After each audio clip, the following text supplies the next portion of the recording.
कल जब मैंने आपके साथ अपना मसाला बॉक्स रिव्यू किया तो मैंने बताया था कि जो वुडन मसाला बॉक्स है इसमें मैं मसाले नहीं रखती, क्योंकि इसमें मसाले बिल्कुल भी सेफ़ नहीं रहते हैं। तो मुझे बहुत से लोगों ने ये आइडिया दिया कि आप इसमें अपनी इयररिंग्स रख लें, तो आज मैंने वही किया है। इसमें जो 9 सेक्शंस हैं इसमें मैंने अपनी इयररिंग्स रखी हैं, लेकिन 9 नहीं, उससे ज़्यादा, क्योंकि जो सेम कलर के हैं वो एक साथ ही डब्बी में रखे हुए हैं। वैसे मेरे पास इयररिंग्स का एक स्पेशल पिटारा है ये वाला, जिसमें मैं सिंगल सिंगल एक एक मतलब सेक्शन जो है ना, एक एक सिंगल सिंगल पीस रखती हूँ। लेकिन अभी मैंने उसमें दो दो तीन तीन भी एक साथ रख दी हैं। अब ये डब्बा ऑलमोस्ट खाली होने को है, तो इसका मैंने इसमें रखा है सामान। आज क्या पहनूं? आज ये छोटू से मैंने निकाले हैं ब्लैक कलर के, जिसमें अंदर रेड कलर का एक लगा हुआ है बीड, और वही लगाऊंगी। तो ये जो है मसाला बॉक्स अब चला गया है इयररिंग्स बॉक्स के पिटारे के लिए। ये पहनी मैंने छोटे छोटे सी इयररिंग्स। और चलो करते हैं लंच की तैयारी, साथ ही साथ करेंगे दिवाली की भी प्रिपरेशन। दिवाली के लिए कुछ मिठाई भी बनाएंगे। चने की दाल को मैंने 15-20 मिनट पहले भिगो के रखी है। ये हाफ़ कप चना दाल है, अच्छे से भीग चुकी है, नरम हो चुकी है, और इसे हम बहुत ही इजी तरीके से बनाएंगे और इसके खाने में भी बहुत ज़्यादा टेस्टी बनती है। जब भी कोई सब्ज़ी समझ में ना आए और मसाले वाली दाल बनानी हो तो ये चना दाल तड़का बहुत ही ज़्यादा टेस्टी और मस्त लगती है एकदम। इसके साथ फिर सब्ज़ी की ज़रूरत नहीं लगती है। मैंने ये रफली चॉप कर लिए हैं प्याज, टमाटर, अदरक, लहसुन और हरी मिर्ची, हरा धनिया, सारी चीज़ें ले ली है। अब सबसे पहले हम कुकर में डालेंगे धुली हुई चने की दाल, जो कि भीगी हुई है। चने की दाल पहले से भिगोने से ये जल्दी गल जाती है। एक टमाटर के 4 पीसेस काट के डाल दिए हैं। एक ही प्याज को मैंने ऐसे रफली चॉप करके डाला है। अदरक, लहसुन और हरी मिर्ची भी डालेंगे। अदरक मैंने बारीक काटी है और हरा मिर्च और ये लहसुन डाल दी है। हरा धनिया, तेज पत्ता, हल्दी पाउडर, धनिया पाउडर, मिर्ची पाउडर, नमक स्वाद के अनुसार, और इसमें डालेंगे 2 चम्मच घी ऊपर से। तभी इसकी दाल की टेस्ट और खुशबू बहुत अच्छी लगती है। घी की जगह आप तेल भी डाल सकते हैं, सरसों का तेल भी इसमें बहुत अच्छा लगता है। अब सबको पहले अच्छे से मिक्स कर लेंगे। अभी ये गैस मतलब ऑन है, लेकिन बाकी कुछ ऐसा तड़के जैसा नहीं करना है। और इसमें थोड़ा सा गरम मसाला भी डाला है, जो कि मुझे अभी याद आया। वैसे तो सब साथ में ही डाल दे, तो इसमें मतलब क्या है ना, सारी चीज़ें आप एक साथ ही इकट्ठे डाल सकते हैं। और फिर इसमें पानी डाल देना। पानी चने की दाल में हमेशा थोड़ा ज़्यादा डालें, जैसे 3 गुना आप समझ लो। आप हाफ़ कप अगर दाल है तो मैंने तो 2 कप के हिसाब से पानी डाला है।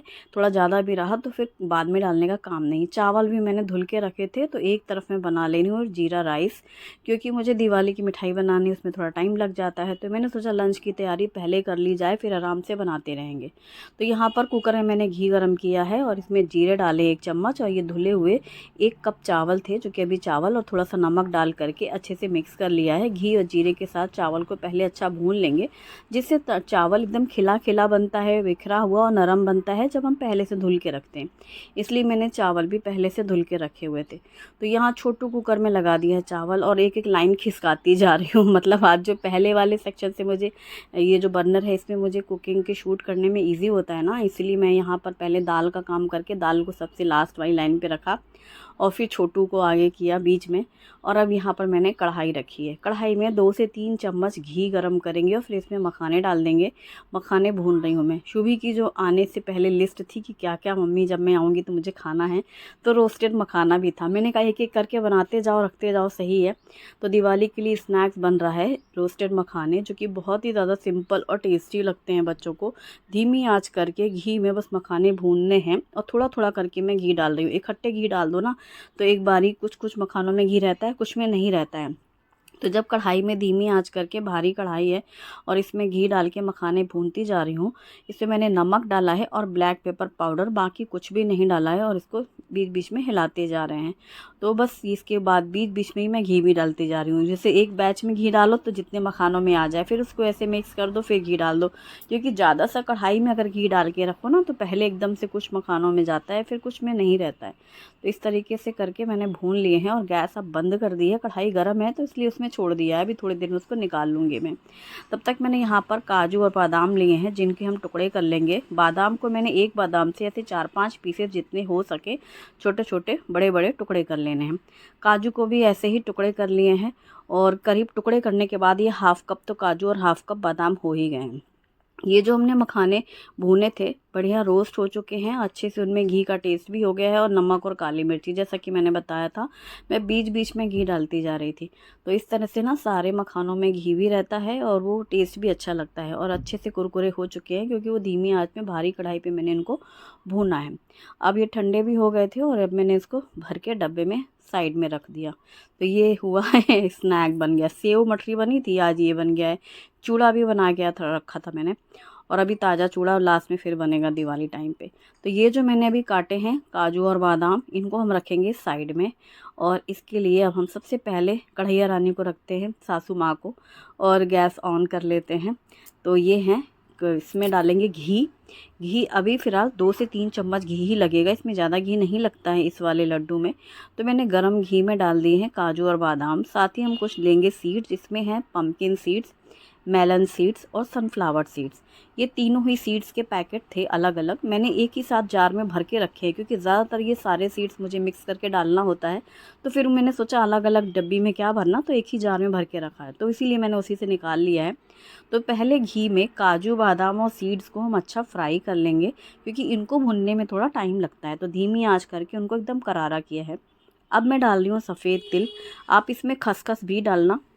आज खसखस घर में है नहीं और मुझे पहले से याद नहीं था कि नहीं है। कई बार होता है ना, छोटी छोटी चीज़ें हमें लगता है रखी है लेकिन कब वो यूज़ हो गई पता ही नहीं चला। तो खसखस नहीं डाल रही हूँ मैं, लेकिन आप डालना है, इसमें अच्छा लगता है। मैंने यहाँ पर सफ़ेद तिल डाली है और ये भी मैंने उतनी ही ली है, 1/4 कप जितनी। तो इसको भी हम डाल करके अच्छे से मिक्स कर देंगे। लास्ट में मैंने तिल डाली है क्योंकि कढ़ाई काफ़ी तेज़ गर्म है और वो पहले सारे ड्राई फ्रूट फ्राई हो चुके हैं। काजू बादाम वो गर्म ही है और सीड्स भी फ्राई हो चुकी थी। लास्ट में डालें सफ़ेद तिल और इनको भी जैसे हमने भूना तो ये बिल्कुल चटकने लगते हैं और घी तो इसमें था ही और ये बहुत अच्छे से रोस्ट हो चुकी हैं सारी चीज़ें। बस अब क्या है कि गैस बंद कर देना है और अभी कढ़ाई हमारी गर्म है और यहाँ पर तब तक हम दूसरे काम कर लेते हैं। अभी मैंने उसको वैसे ही छोड़ के रखा हुआ था कि वो जो कोई कढ़ाई बहुत तेज़ गर्म रहती है और दूसरी चीज़ को हमें थोड़ा और अच्छे से करना है, सेकना है, तो मैं सोचती हूँ डले रहने दो थोड़ी देर के लिए। ये हैं खजूर, डेट्स। ये सीड्सलेस हैं, इसमें सीड्स नहीं हैं। कई बार सीड्स वाले भी आते हैं तो उनके आपको सारे सीड्स निकालने होंगे। और ये जो खजूर हैं सीड्सलेस हैं, इनको नाइफ़ से बहुत ही ईज़िली एकदम फाइन चॉप कर सकते हैं। ये देखो आप कैसे कितने आराम से हो रहे हैं, मतलब जैसे काजू हो रहे थे ना वैसे ही टुकड़े हो रहे थे इसके भी। तो बहुत आसानी से हो गया। कई बार बहुत हार्ड रहता है या सीड्स वाले होते हैं वो इतनी जल्दी से फिर वो नहीं, नाइफ से नहीं कटता है। लेकिन अगर इस तरीके का रहा ना सॉफ्ट वाला, ये कट जाता है। तो इसको मैंने सारा ऐसे कुतर लिया है क्या कहते हैं उसको ना, नाइफ से पूरा छोटा छोटा कर लिया है।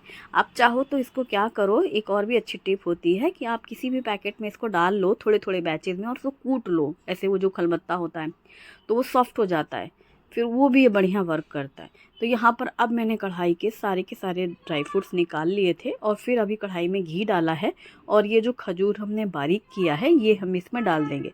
अब घी में खजूर को खूब अच्छे से भून लेंगे। तो भारी कढ़ाई लेना जिससे कि वो चिपकने ना लगे, क्योंकि जैसे कढ़ाई गर्म होगी ना तो तुरंत चिपकने लगेगा। घी 1 या 2 चम्मच ही घी लगता है, इसमें ज़्यादा घी नहीं लगता। ड्राई फ्रूट भूनने में भी पूरा का पूरा घी वैसे ही रहता है, ड्राई फ्रूट घी सोख नहीं करते हैं। तो 2 चम्मच पहले लगा था, 2 चम्मच अभी। इस लड्डू की खासियत ये होती है कि इसमें घी नहीं होता ज़्यादा, सिर्फ 2-3 चम्मच में ये बन जाते हैं। 2-3 चम्मच घी में। चीनी नहीं है, गुड़ नहीं है, विदाउट गुड़ और विदाउट शुगर। अब यहाँ पर जैसे ही वो खजूर भुन चुका है मैंने डाल दिए हैं सारे ड्राई फ्रूट्स और इसमें कुटी हुई इलायची डाली है जो कि बहुत ही अच्छा टेस्ट लाता है, तो वो ज़रूर से डालना आप। और अब हम सभी चीज़ों को मिक्स कर देंगे। आँखों को देखने में लग रहा है सफ़ेद तिल जैसे कि मैंने खसखस डाली है, जबकि मैंने खसखस नहीं डाली है। और आप ज़रूर डालना, जब आप खसखस डाल रहे हो तो आप पहले घी में खसखस डालना। जब घी में खसखस भुन जाए फिर आप डालना खजूर और फिर घी में खसखस और खजूर को एक साथ ही मिक्स करता हुआ भून लीजिएगा। तो अब मैंने ये सारी चीज़ें जो भी ड्राई फ्रूट्स थे वो डाल दिए थे और इलायची पाउडर डाली थी और गैस बंद कर दिया और सब खूब अच्छे से मिक्स कर दिया। जैसे ही मिक्स किया, अभी गैस बंद है, कढ़ाई हमारी गर्म है तो मैंने कढ़ाई पे ही रहने दिया। कई बार बर्नर भी गर्म होता है ना तो भी थोड़ी सी हल्की सी सिकाई नीचे होती रहती कढ़ाई की। तो बस मैंने यूँ शुरू किया बांधना, तो लड्डू बंधने शुरू हो गए और बस मैं यूँ ही बांधती चली गई कि भाई जल्दी से गरम गरम में बांध लो, क्योंकि ये मिक्सचर अगर ठंडा हो जाता है ना तो हाथों में बहुत चुभता है फिर वो, मतलब कितना भी हम प्रेस करते हैं लड्डू के लिए बाइंड नहीं होता ना खजूर, इसलिए। तो जब ये हल्का सा गरम रहे ना उसी स्टेज में आपको लड्डू बनाने होंगे। अगर आपको बहुत गरम लगे या गरम पकड़ने की आदत नहीं हो तो फिर आप क्या करना, इसको किसी भी इको बेक शीट में ले करके आप रोल कर सकते हो, ऐसे हाथों से ऐसे लपेट के, जैसे रोटी के लिए रोल करते हैं ना आटा। और फिर आप उसे फ्रिज में रख दो कुछ देर के लिए ठंडा होने को, और फिर आप जैसे वो ठंडा हो जाए फिर आप उसके पीसेस कट कर लो, जैसे हम लोग कुकीज़ के लिए करते हैं ना बेक करने से पहले, वैसे ही आप कर सकते हो। या फिर आप उसको बर्फ़ी की तरह जमा सकते हो इसी जैसे कंटेनर में, और फिर नाइफ से पीसेस कट कर लो। तो मैंने यहाँ पर लड्डू बना लिए हैं, और ये लड्डू बहुत ही ज़्यादा हेल्दी होते हैं। इनको एनर्जी बार भी कहते हैं। रोज़ एक लड्डू बच्चों को सुबह शाम दीजिए दूध के साथ, बहुत अच्छा है। बच्चे बड़े सभी खा सकते हैं। शरीर की जितनी भी कमज़ोरी थकान है वो सभी दूर करती है। मैं रखने जा रही थी अलमारी में, फिर मुझे याद आया नहीं यहीं रखती जाती हूँ, वरना वो बार बार, उसमें भी तो डब्बे भरे पड़े हैं ना अलमारी के। अब तो ये है कि दिवाली में इतने स्नैक्स बनेंगे और डब्बे ढूंढने पड़ेंगे कि किस में रखा जाए, कौन सा छोटा है कौन सा खाली है, किस में ये पूरा आ जाएगा।